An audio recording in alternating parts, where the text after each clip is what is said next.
Guys, welcome back to YouTube channel. তোমরা সবাই কেমন আছো? আশা করি যে যেখানে আছো প্রত্যেকেই ভালো আছো। আমরাও খুবই ভালো আছি। চলো আজকে ব্লগটা এখান থেকে স্টার্ট করি তোমাদের সকলকে নিয়ে। তো এখন আমি কিচেনে আছি, আমার রান্নাঘর। আমি ভাজি বসিয়েছি, মিষ্টি কুমড়োর ভাজি বসালাম। তো রান্না হচ্ছে। তো আজকে চাটা খাওয়া হয়ে গেছে, চা খাওয়া হয়ে গেছে, ছেলে স্কুলেও চলে গেছে। আর মানে আজকে না বহুতই কাজ আছে। কাজ মানে কি, মানে কাপড় ধুতে হবে, অনেকগুলো কাপড়। তো দেখে আমারই ভয় লাগছে কীভাবে দেবো। একজনকে বলেছি ধুয়ে দিয়ে যাবে, তো দিয়ে যাবে মানে তো বয়সস্থ মানুষ তো দেখলে তো খারাপ লাগে। যাই হোক, তো বললাম যে আমি হেল্প করবো, কিন্তু একলা আর দেবো না, কেন খারাপ লাগে না? বয়সস্থ মানুষ হবো, একলা এত কাপড় ধোবে ভালো লাগে না। তাও আমি হেল্প করবো। তার জন্য আজকে রান্নাগুলো আমি তাড়াতাড়ি জলদি করে নিয়েছি। রান্নাগুলো করেছি, তারপরে মানে কাপড়গুলো ধোবো, টাইম লাগবে। তারপরে আমাকে যে ছেলেও স্কুল থেকে এসে পড়বে, তো খেতে যাবে। তার জন্য রান্নাটা কমপ্লিট করে তুই আমি কাজগুলো করবো। তো তোমরা ভিডিও আর বক না করে ভিডিওটি স্টার্ট করি। আর তোমরাও ভিডিওটা স্কিপ না করে পুরো দেখতে থাকো।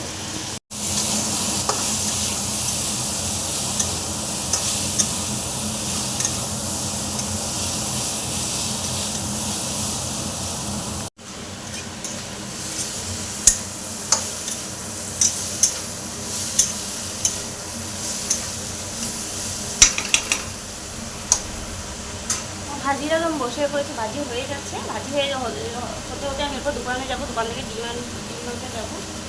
চলো।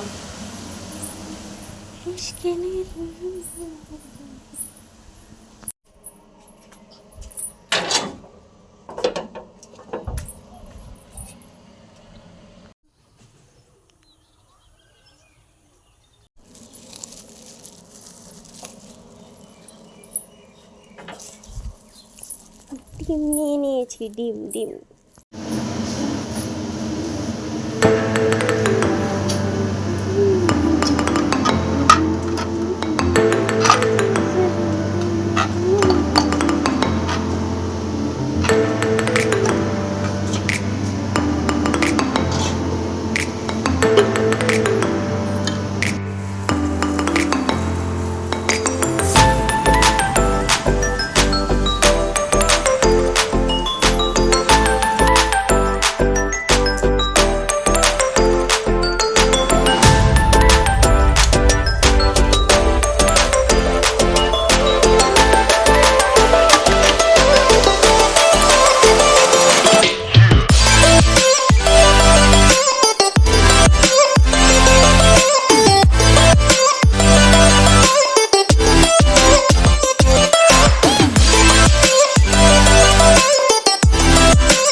তোমাদের ভিডিওটা কেমন লেগেছে অবশ্যই কমেন্টে জানাবে, আর লাইক কমেন্ট শেয়ার করতে ভুলবেন না, সাবস্ক্রাইব করে দেবেন, আর দেখা হবে নেক্সট ব্লগে।